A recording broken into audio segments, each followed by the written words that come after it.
Welcome to this FastAPI tutorial series, and today we'll be learning about response models.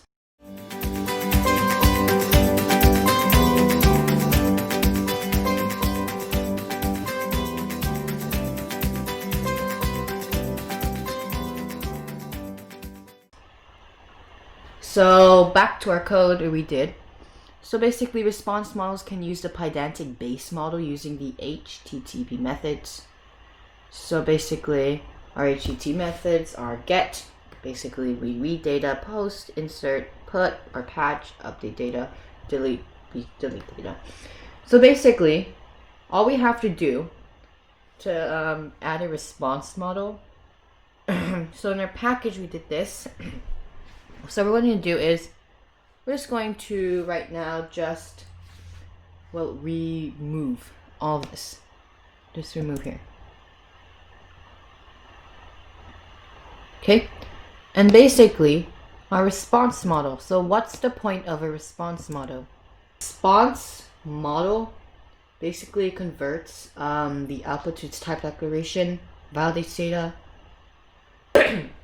adds JSON schemes, and uses the automatic documentation. This will limit the data coming into the model. Remember, it has to go inside as a parameter in here. So we have to do comma response model is equal to package. So right now it doesn't feel like useful, and it's not really. So how we can make this a little bit useful? Well, basically we can use this response model, and we can use create a package in model. So basically, what is coming in and what's coming out. Technically, the regular package model is technically package out what's coming out. What we can see, but what's coming in. Honestly, if you want to add secret ID, something like what we don't want everybody to see, it basically tracks the item and only is very confidential. Something like a password, almost. So all we do is package and still base model. Now we just add the same field, so the same fields over here. But we could add the secret ID. In reality, we don't want anybody to see this because, of course, it's a secret ID, but this is just an example, so it's not really important. But if you're actually doing this and using this for something that's confidential, you want to make sure that it's actually confidential. People won't see it. It won't return it. That's why you do the package in. So basically, what we can do is this. Basically, our response model is package. But instead of doing our package in, all we have to do is return package in instead. This is our type right here. This is what's coming in, but our response to this is here. We put our stuff in here, but we have to basically, but it will return this. Basically, our response model. What the user can see.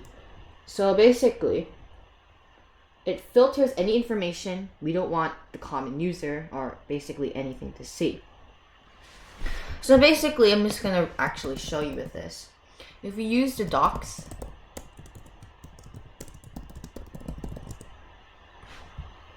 and we go to the docs, so, and we go to package, okay.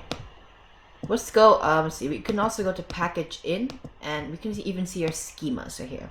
Schema. So basically how our models and things are defined. How are they set up? We can see here that in our package in, it takes in the secret ID, but our package does not take it. So let's actually just try this out.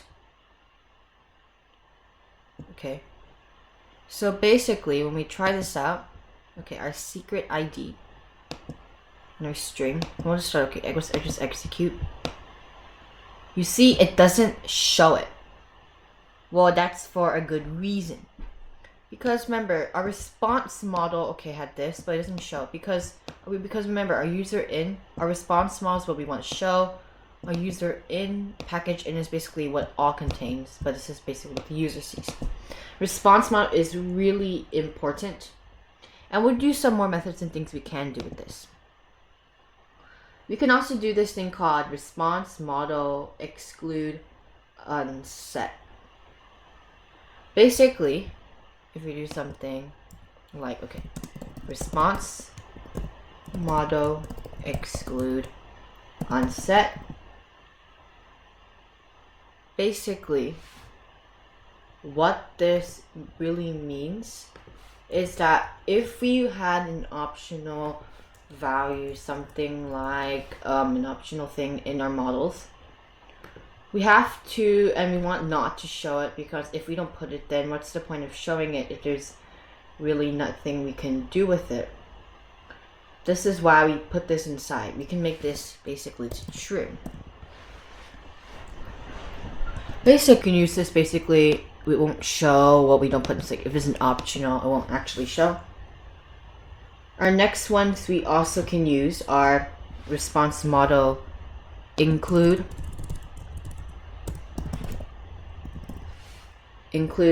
and exclude. Basically, our include and exclude exclude basically means we're going to exclude whatever we want. So if we wanted to exclude maybe the description, all I have to do is put description. If you want to include, basically include everything you say but exclude everything you don't know. It's specify. So technically, if we do this, I'll just test this out. We make a package, try it out, and we just execute. You see it only shows a description right here in the response body. Basically our response. Now that is just basic response models. You will encounter this in FastAPI. Basically, overall response model is important, and make sure that your private data is filtered so the regular user cannot see. I hope you enjoyed this video, and please subscribe.